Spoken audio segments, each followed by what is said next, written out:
Bom, caríssimos, começamos agora então a nossa atividade de revisão da avaliação parcial, que era a avaliação de revisão do conteúdo, ou seja, o que vocês haviam visto já na antropologia A, na antropologia B, e para se habilitarem então para enfrentar agora o conteúdo da antropologia contemporânea.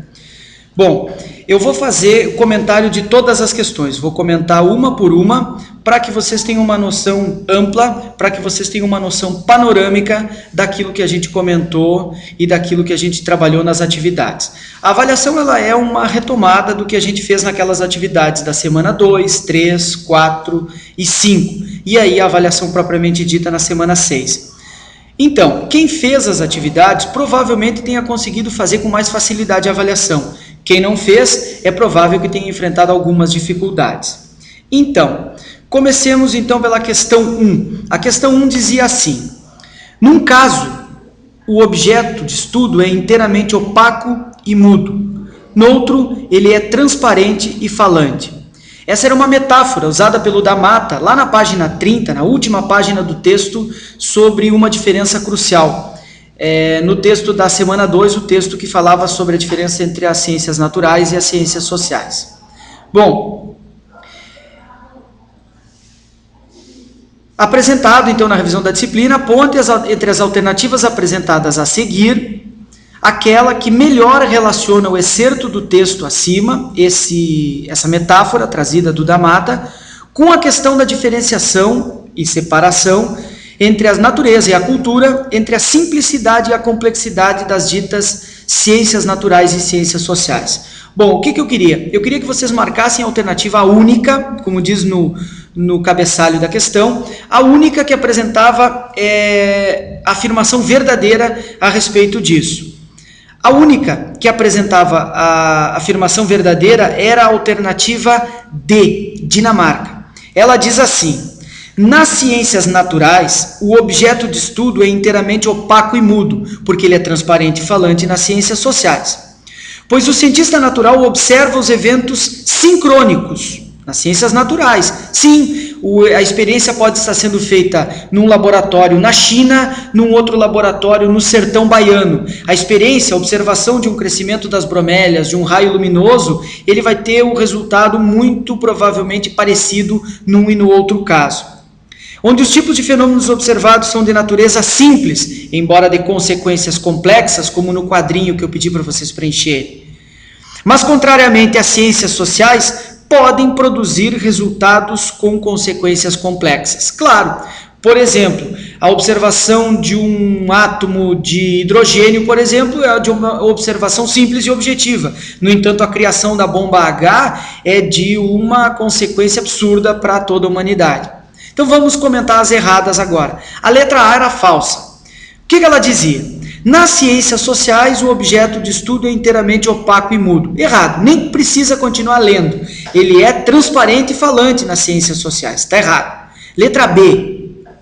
No âmbito das ciências naturais, filósofos, biólogos, botânicos, matemáticos, buscam muito mais interpretar e compreender fenômenos do que fornecer explicações. Não, isso é próprio das ciências sociais. A interpretação e a compreensão dos fenômenos, menos interessada do que explicações e apresentação de resultados objetivos, quantificáveis, matematizáveis. Não, está errada a B, está errado. Letra C.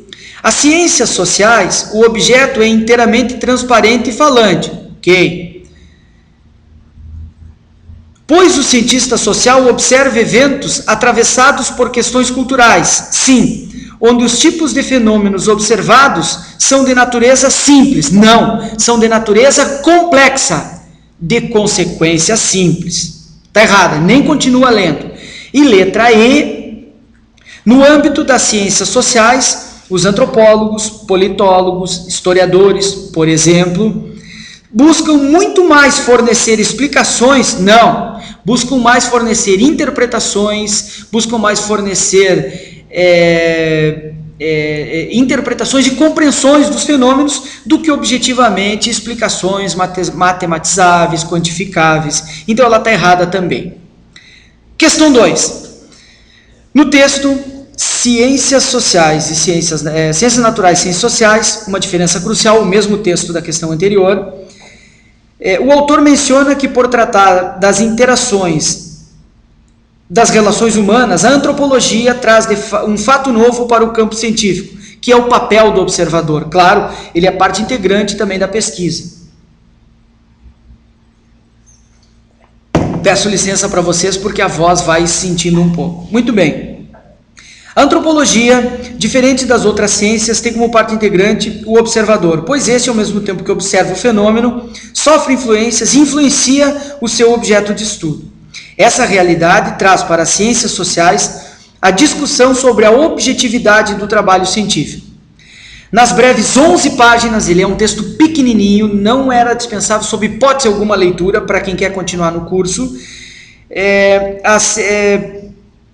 Apresenta uma discussão acerca da neutralidade e da objetividade nas ciências sociais, que foi pedido no quadrinho que vocês preenchessem. Definissem objetividade, definissem neutralidade. Eu fiz isso na videoaula anterior da semana 3 ou 4, se não me engano.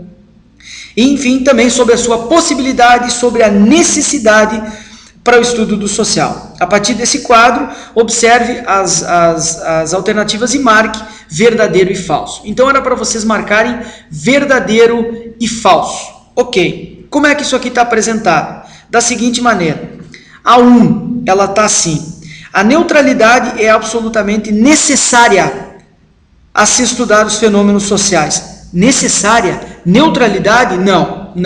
Nem necessária, nem possível. Está errado. Não continua lendo. Número 2, ou letra B. A objetividade é absolutamente necessária ao se estudar os fenômenos sociais. Objetividade, absolutamente necessária, sempre. A objetividade deve se tentar sempre, mesmo que como um objetivo a ser alcançado. A objetividade é extremamente necessária. Convém ainda acrescentar que, tanto quanto seja humanamente possível, ela não deve ser afetada pelas crenças pessoais, emoções, desejos e valores do observador. É claro, sempre se buscar objetividade, mas sabendo que temos um limite, o limite da nossa condição humana. Ela é que limita a nossa objetividade. Então, absolutamente tranquilo. Absolutamente tranquilo. Número 3, ou letra C. A busca pela neutralidade, do ponto de vista de alguns cientistas sociais, pode significar uma instrumentalização, uma forma de controle externo da ciência e da tecnologia científica por aqueles que detêm o poder político.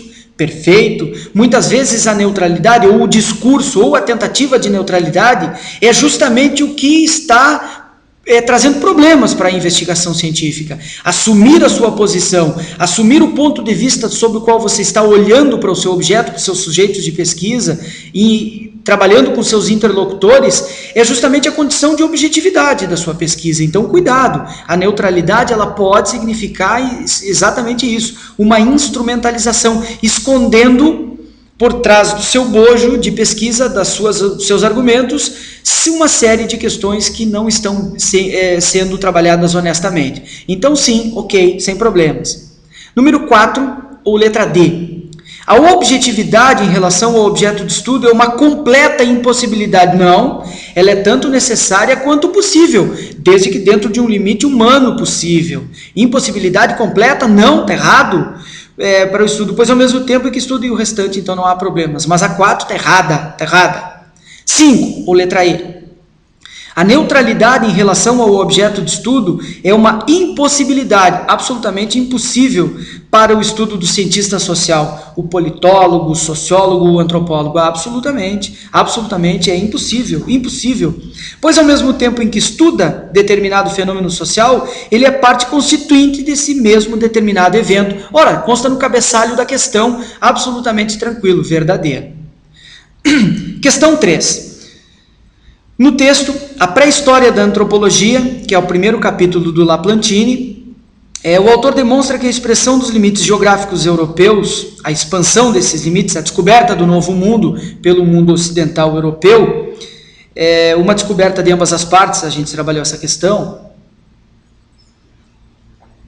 provocou nos europeus a necessidade de uma dupla reflexão. Uma sobre a própria existência sua, dos europeus, sua identidade, e uma outra sobre a alteridade. O outro, gerando profundas e novas cogitações sobre a natureza humana. Que tipo de seres humanos são esses tão diferentes, né, tão diferentes de nós? Essa foi, segundo o autor, segundo Laplantine, a gênese da reflexão antropológica, que é contemporânea à descoberta do Novo Mundo. Sim, isso está claro no texto. Essa é uma antropologia espontânea, mas não uma ciência constituída. Um modo de fazer, uma tentativa apenas, o germe de uma antropologia científica. A ponte entre as alternativas apresentadas abaixo, a única que traz afirmações falsas, ou seja, marque a incorreta. A incorreta é a letra B, Brasil. Nesses primeiros contatos com o Novo Mundo, em parte pela observação direta dos objetos distantes ou pela reflexão à distância desse mesmo objeto, esboça-se uma ciência antropológica. Ciência? Não. Esboça-se um primeiro pensamento antropológico, na busca do que vai ser uma ciência 2 ou 3 séculos depois. Muito depois. Não, absolutamente falso. Que se torna cada vez mais concreto e científico? Não ainda, não. Através da inédita exploração de respostas à multiplicidade da natureza humana. Ok, é inédita, mas já vinha cheia de erros a questão. Vamos às verdadeiras, que apenas releem o texto. Letra A. Segundo Laplantine, as ideologias que estão por detrás desse duplo discurso ideológico, ou o bom selvagem e o mal civilizado, ou o mal civilizado e o bom selvagem, envenenaram essa antropologia espontânea e permaneceram vivos ainda hoje. Ainda hoje há esse imaginário, o Laplantine chama atenção para isso no texto. Ainda hoje, isso é impressionante. O racismo moderno é parte disso. O racismo, a xenofobia, a misoginia são frutos, são filhas desse pensamento quinhentista e renascentista que concebeu essa análise da natureza humana. Muitos séculos depois, sob a forma de preconceitos, dos quais temos muitas dificuldades de nos livrar. Absolutamente sim, isso a gente comentou na videoaula e nos próprios exercícios. Letra C. A fascinação pelo estranho assenta-se sob a crítica da civilização. Claro, nós somos impuros, nós fomos estragados pela civilização, pela ciência, e o bom é o selvagem, a vida idílica do campo, da mata, enfim, do primitivo, entre aspas. E um elogio à ingenuidade original do estado da natureza, sim, absolutamente sim. Esses discursos que exaltam a doçura das sociedades selvagens são discursos ainda atuais. Ora, viver no campo, na pureza do campo, né? O mito da natureza intocada. Ora, não existe a natureza intocada, isso é alguma coisa de que muito se fala e muito pouco se encontra de fato, né? Criticando tudo que pertence ao Ocidente, como se uma vida bucólica pudesse ser uma vida mais pura, e não necessariamente isso é conferido. Letra D. A recusa do estranho se assenta na figura de uma natureza má, na qual vegeta um selvagem embrutecido. Sim, absolutamente, esse era o imaginário. Apreendido dos modos de um bestiário, ou seja, o impuro, o incauto, a bestificação do selvagem, né? Nesse discurso sobre a alteridade é recorrente a metáfora zoológica, como se aqueles novos humanos, descobertos novos para eles, né, não fossem bem humanos, fossem uma espécie de semi-humanos. Então, nesse sentido, eles instigavam a discussão sobre uma natureza humana que não era totalmente humana ainda para aqueles seres recém-encontrados. Sob a metáfora zoológica, os outros são vistos como sem moral, sem religião, sem lei, sem razão. E claro que eles tinham tudo isso, só que de uma outra forma. E quando no texto do Laplantine ele comenta sobre o livro do Montaigne, dos canibais, mostra que o Montaigne já no meio desse discurso imaginava e via que selvagens podiam ser as punições da Inquisição, as máquinas de tortura da Inquisição, que eram muito mais brutais, muito mais selvagem do que o selvagem que eles queriam denominar. E letra E, a percepção positiva dos habitantes do Novo Mundo, ou seja, a idolatria do selvagem, né, só encontrou sua formulação mais sistemática com os escritos de Rousseau. Perfeito, claro, os selvagens, o mundo natural bom, o mundo russoniano, o mundo que somos naturalmente bons, e é o contrato social é a política, é o Estado que vai nos corromper, ao contrário de um mundo hobbesiano, que somos feras. Não, o mundo russoniano está na gênese dessa idolatria, dessa percepção positiva do mundo selvagem. Do mundo selvagem não, do mundo recém-chegado, do mundo recém-descoberto pelos ocidentais. No entanto, já pode ser notado desde os primeiros contatos através de Colombo e Vespúcio. Está no texto a interpretação deles. O Colombo um tanto romântico, o Vespúcio já mais crítico nesse sentido. Questão 4. No texto O Século XVIII, a invenção do conceito de homem, Laplantine menciona que o projeto de fundar uma ciência da humanidade, o projeto de fundar uma ciência da humanidade, não mais especulativa, mas pretensamente científica, ou seja, a antropologia já bordejando transformar-se em uma ciência constituída. Nasce no século XVIII com a modernidade. Bom, ali já começa o pensamento, o próprio pensamento iluminista, próprio pensamento modernista já começa a dar ênfase a essa nova ciência antropológica, já com contornos científicos mais definidos, começando a se delimitar. É ali que se pode perceber as condições históricas, culturais e epistemológicas da possibilidade daquilo que vai se tornar antropologia. Página 54 do livro, que vocês têm uma nova postagem, agora o livro escaneado, bem mais fácil de ser consultado. Nesse sentido, o projeto antropológico, e não mais a antropologia, como entendemos, e não ainda a antropologia, como a entendemos hoje, supõe 4 iniciativas. A ponte entre as alternativas apresentadas a seguir, a única que não faz parte desse novo projeto antropológico. Vamos começar pelas certas. Quais são as iniciativas que fazem parte? A letra B, Brasil. A superação de saberes meramente teológicos, metafísicos ou filosóficos, sim, um saber positivo, está na gênese da nascente ciência antropológica, se deveu através dos estudos de populações humanas como se fossem organismos vivos. Se fez isso, uma ciência organicista, bastante organicista e positivista na sua nascente, comparando-as com sistemas naturais. Esse naturalismo introduziu a metodologia empírica, indutiva, para a compreensão da natureza humana. Verdade. Embora tenha sido superada logo depois, a sua nascente foi assim, organicista. Letra C. Com uma real crise de identidade do humanismo, do próprio pensamento renascentista e da consciência europeia, o pensamento social da época passa a remeter-se ao distante, ao diferente. Queriam o novo. Isso coloca no centro do emergente pensamento social da época questões da diferença, introduzindo um novo elemento para pensar a natureza humana. Sim, absolutamente verdade. Letra D, Dinamarca. A constituição de um novo tipo de saber, agora não mais especulativo ou mesmo reflexivo, mas resultante de observações concretas, mesmo que à distância, mesmo que por meio dos escritores viajantes, mesmo que pelos mercenários contratados, mesmo que por administradores das colônias, mesmo assim, numa relação empírica com relações de produção, linguagens, instituições e outros seres humanos. Sim, sim, absolutamente sim.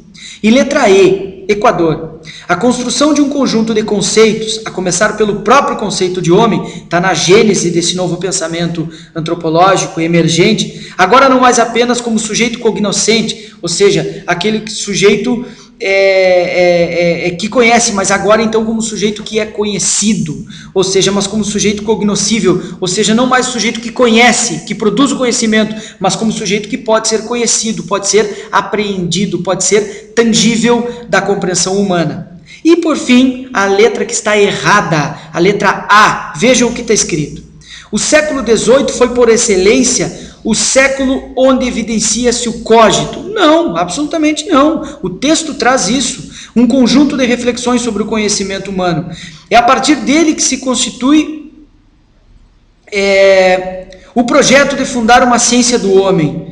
Não, não foi a partir dele, não. O cogito nega a empiria, justamente o contrário. O cogito é o saber especulativo, com base na razão. O cogito cartesiano é justamente a relação da razão, e não a relação do contato concreto, da relação empírica com o diferente. Não, absolutamente não. Não é no cogito, absolutamente não. É um absurdo a alternativa A. Questão 5.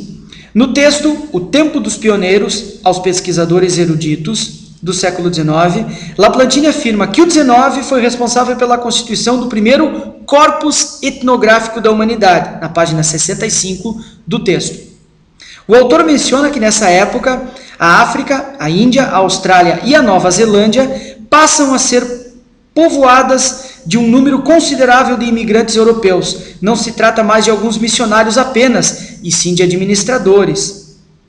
Esse movimento de aproximação carregou consigo para os 4 cantos do mundo questionários elaborados por pesquisadores das metrópoles, cujas respostas constituem materiais de reflexão das primeiras grandes obras da antropologia, sim, com base nessas notícias trazidas do Novo Mundo, ou seja, por uma coleta por terceiros, é que começa a se elaborar, então, esse primeiro corpus etnográfico do pensamento antropológico. Entre as alternativas apresentadas a seguir, aponte aquela que, por não fazer, é falsa, por não fazer parte desse conjunto de obras, não faz parte desse projeto, desse corpus etnográfico da antropologia. Ora, o Laplantine deixa muito claro que uma das grandes vantagens, uma das grandes conquistas, o maior elogio a esse novo corpus etnográfico extremamente evolucionista era o seu não racismo, era o seu antirracismo. Concebia pela primeira vez a ideia de que a humanidade era monogênica, era uma vertente só, havia só uma nascente e não poligenista. Como se houvessem várias espécies humanas. Então, a grande conquista desse novo corpus etnográfico era o seu antirracismo, lá na página 70. Ele diz muito claro, era o seu antirracismo. Então, o que eu chamei a atenção? Eu coloquei uma alternativa que exalta o racismo. Claro, essa alternativa é falsa, é uma alternativa, é uma questão descritiva, ela é falsa. Qual é a alternativa falsa? A alternativa E diz assim: 1855, Ensaio sobre a Desigualdade de Raças Humanas, do Gobineau. Claro que isso não faz parte. Isso nega o corpus etnográfico nascente da antropologia. Não faz parte. É um absurdo colocar isso entre a nascente e a antropologia. A antropologia é justamente a ciência que nega o racismo através da sua nascente corrente evolucionista de pensamento. Depois se transformou e veio a conquistar também a ideia de não fases, de não estágios. Mas mesmo a antropologia evolucionista não era racista. Então não seria de forma nenhuma o Gobineau um dos autores desse corpus etnográfico. É um absurdo. A letra E é falsa. A letra A, B, C e D são apenas uma cópia do que já está posto no texto do Laplantine. O Ramo de Ouro do Fraser, a Ancienne Société do Morgan e o Primitive Cultura, que é a cultura primitiva do Taylor. E ainda o Casamento Primitivo do McLennan, que provava que a noiva, enfim, por rapto, casamento por rapto. Todos eles estão colocados no texto do Laplantine, mas são absolutamente composições desse corpus etnográfico. Questão 6. No texto, os pais fundadores da etnografia, lá na página 78,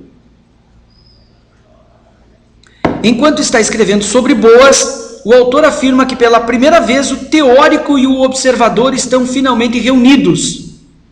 Teórico e observador, aquele que pensa, reflete, e aquele que está no campo, com o pé no barro, sentindo o cheiro do nativo.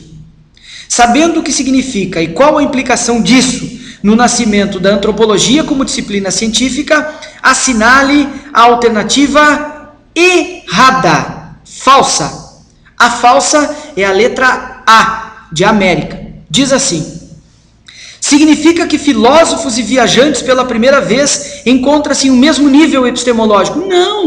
Não são filósofos e viajantes que se equiparam epistemologicamente. Não, filósofo e viajante agora constituem uma pessoa só. Lembra quando no texto tem um diálogo do Rousseau que ele diz: que bom se os filósofos fossem viajantes. Ora, que bom se os viajantes fossem filósofos. São as viagens filosóficas. Não, é quando juntam-se os dois numa pessoa só. E não duas pessoas num mesmo nível de compreensão. Duas pessoas diferentes. Não, está errado. Está errado.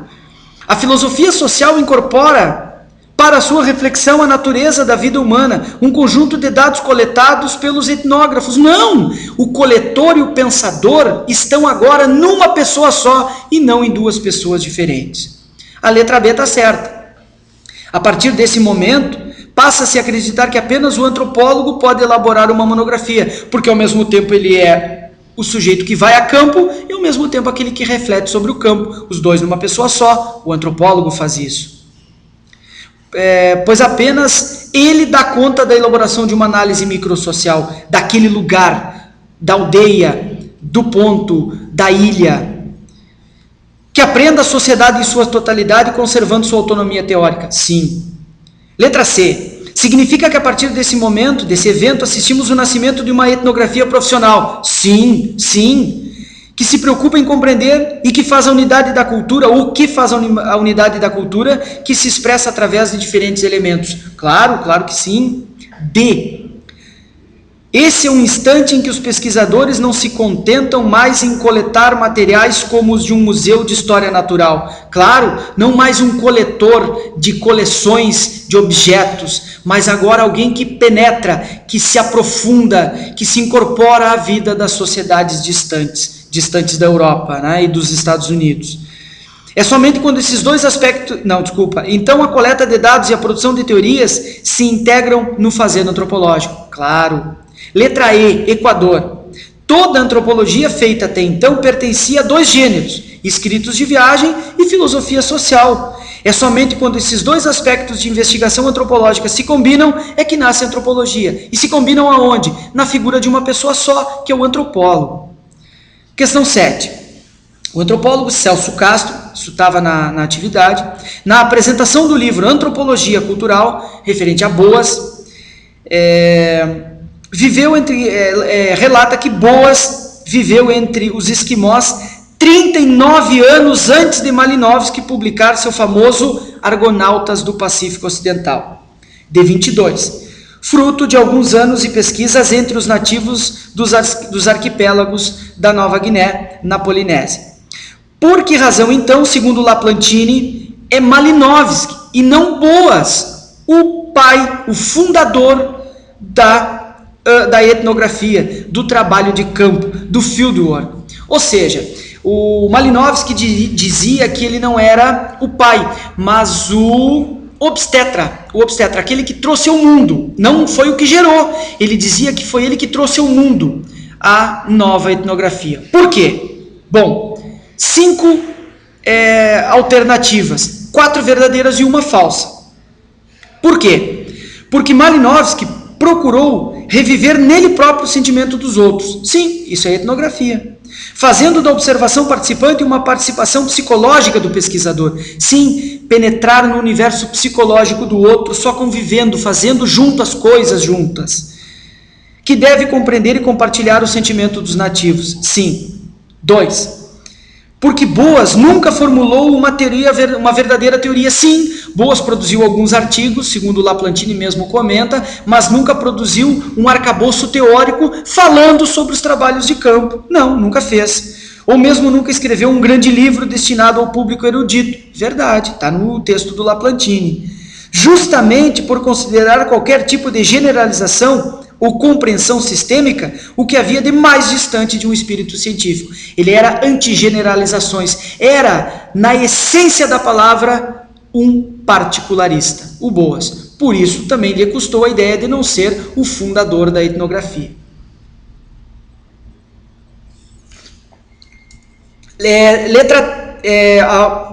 Afirmação 3. Afirmação 3.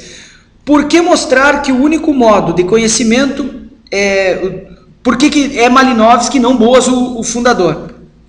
Por mostrar que é o único modo de conhecimento em profundidade dos outros é a participação em sua existência. O Malinowski mostrou isso, o Boas não escreveu sobre isso. Criado criando e pondo em prática pela primeira vez a observação participante, escrevendo sobre ela, dando o exemplo de que deve ser estudado, de que deve ser um estudo intensivo de uma sociedade que nos é estranha. Malinowski que fez isso, teorizou sobre isso. 4, está errada. Olhem o que diz a 4. Porque ninguém antes dele tinha recolhido os fatos do campo com a precisão de um naturalista. Por favor, está no cabeçalho da questão. O Boas é que fez a coleta de dados de campo com a precisão de um naturalista. Naturalista que era, um físico. O Boas fez isso, está errada. A alternativa 4 está errada, é um absurdo, ela está errada. Ninguém tinha feito antes dele. Antes do Malinowski, o Boas tinha feito com a precisão de um naturalista. E o Malinowski não fez com a precisão de um naturalista, fez com a qualidade de um antropólogo já. Ou ainda se esforçado em tentar penetrar na mentalidade e em compreender o outro do que sentem. Bom, aí cabe discussão. Mas a primeira frase, as duas primeiras linhas da alternativa 4 são um absurdo, não tem cabimento, estão erradas. 5, ou letra E. Por que com Malinowski a antropologia se torna uma ciência da alteridade e vira de costas para o empreendimento evolucionista, que até então era o criador do novo corpus etnográfico da nova antropologia e da reconstituição das origens da civilização, e se dedica ao estudo das lógicas particulares, características de cada cultura? Perfeito, positivo. Questão 8. Para Malinowski, as sociedades tradicionais são sociedades estáveis e sem conflitos, visando naturalmente a um equilíbrio através de instituições capazes de satisfazer as necessidades dos homens. Ok. Essa maneira que Malinowski enxerga a sociedade dá nome a uma corrente de pensamento antropológico, que a gente fez um exercício exclusivamente sobre isso, o funcionalismo. Assinale, entre as alternativas apresentadas a seguir, a única que contém informações erradas, sobre essa corrente. Qual é? A letra C, Canadá. O que diz?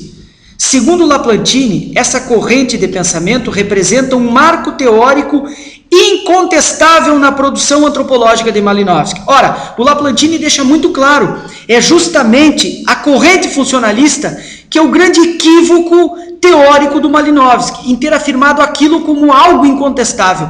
É justamente o ponto na teoria malinowskiana que mais sofreu contestações, mais sofreu intervenções de teóricos que lhe sucederam, as próprias correntes que vieram depois.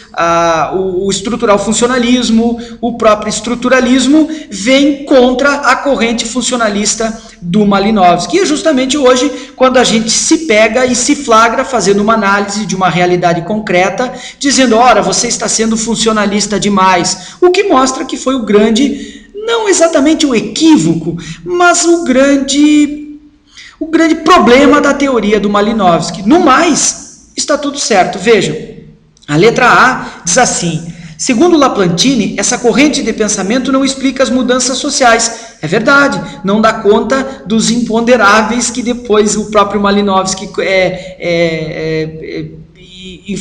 teorizava. Não dá conta dessas mudanças sociais. E tampouco dá conta do desfuncionamento social, ou seja, aquilo que transforma a sociedade, os imponderáveis, no caso, é aquilo que a gente não consegue apreender, mas é também aquilo que desencadeia ou pode desencadear uma mudança social. Letra B. Segundo Laplantine, essa corrente de pensamento é naturalista, bastante. Marcadamente otimista, sim. De uma totalidade cultural integrada, sim. Letra D. Segundo Laplantine, essa corrente de pensamento postula que uma sociedade tende naturalmente ao bem e tende a ser tão boa quanto pode ser. Verdade, isso é um dos preceitos do funcionalismo. E letra E, segundo Laplantine, essa corrente de pensamento postula que as instituições que a integram satisfazem todas as suas necessidades, cumprem a função de satisfazer as necessidades. Sim, perfeito, sem problema nenhum. Questão 9. No texto, os primeiros teóricos da antropologia, Laplantine afirma que Boas foi um eficiente pesquisador de campo, um observador de pessoas e eventos no detalhe do detalhe, página 77. Já Malinowski, que junto com Boas fundou a etnografia, não produziu em sua obra um corpus teórico de referência. Nesse sentido, a antropologia precisava ainda elaborar instrumentos operacionais que permitissem construir um verdadeiro objeto científico.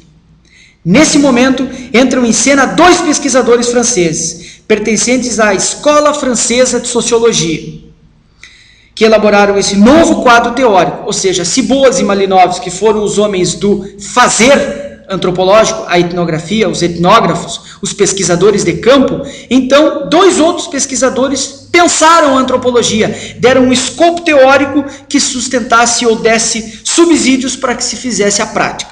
Muito bem.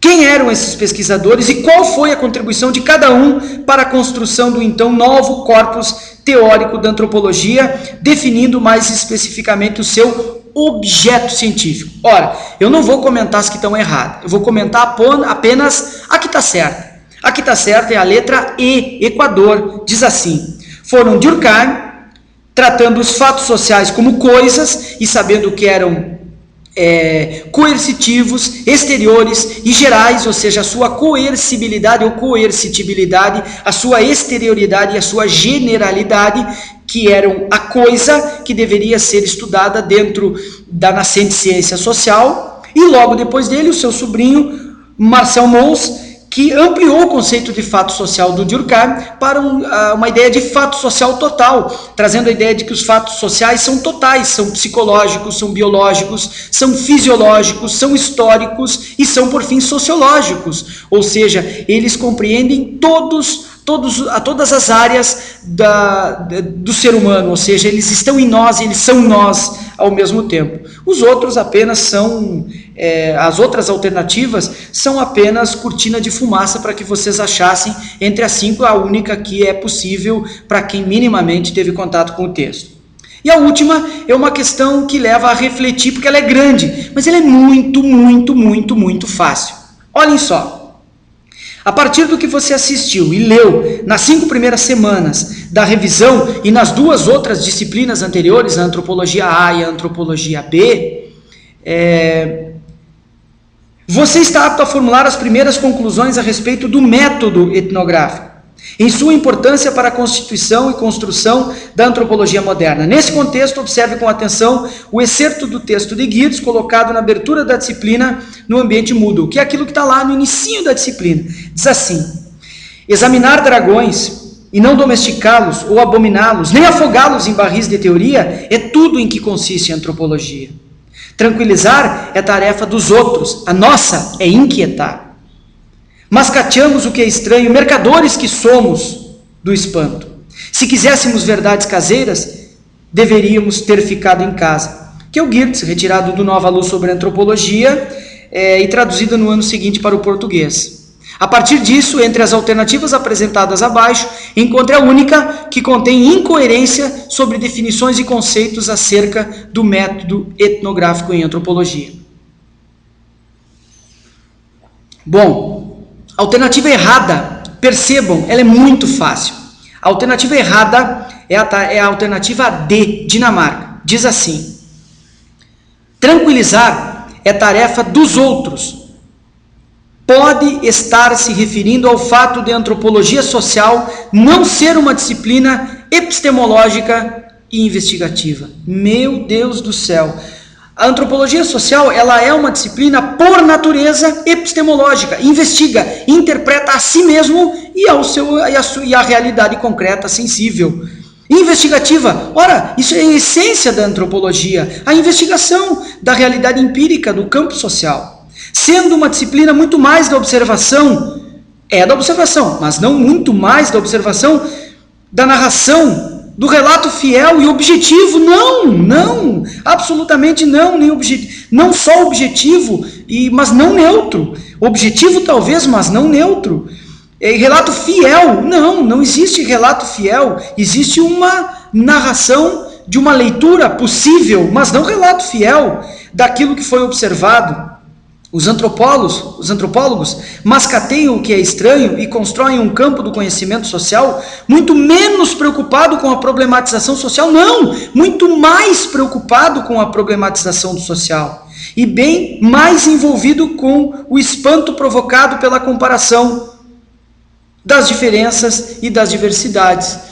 Preocupados que somos com o espanto causado pela diversidade. Até aí tudo bem. Agora ela é um absurdo em seu início. As outras estão minimamente tranquilas. Examinar dragões refere-se em boa medida à análise que a ciência antropológica faz da realidade. O verbo examinar pressupõe observação atenta e acurada, pressupõe concomitantemente aproximação e distanciamento, o exame, exatamente. É menos valorativo do que compreender, talvez, investigar, interpretar, talvez. É, contudo, mais analítico do que observar, olhar e narrar. Acho que sim. Examinar pressupõe observar para compreender, olhar como parte da investigação e narrar como uma ação inicial da interpretação. Plausível. Os dragões podem ser uma metáfora utilizada por Geertz para referir-se ao objeto de estudo da antropologia moderna, que busca estudar aquilo de que muito se fala, mas de que via de regra pouco se conhece. A ideia do estranhar. O dragão é algo que não existe, mas todo mundo imagina. Ou seja, é isso que a antropologia faz muitas vezes. Se examina aquilo que é construído pelos outros, o imaginário, a concepção, a representação. A antropologia trabalha com isso, bem além dos objetos concretos constituídos pelas ciências mais positivas e mais naturais.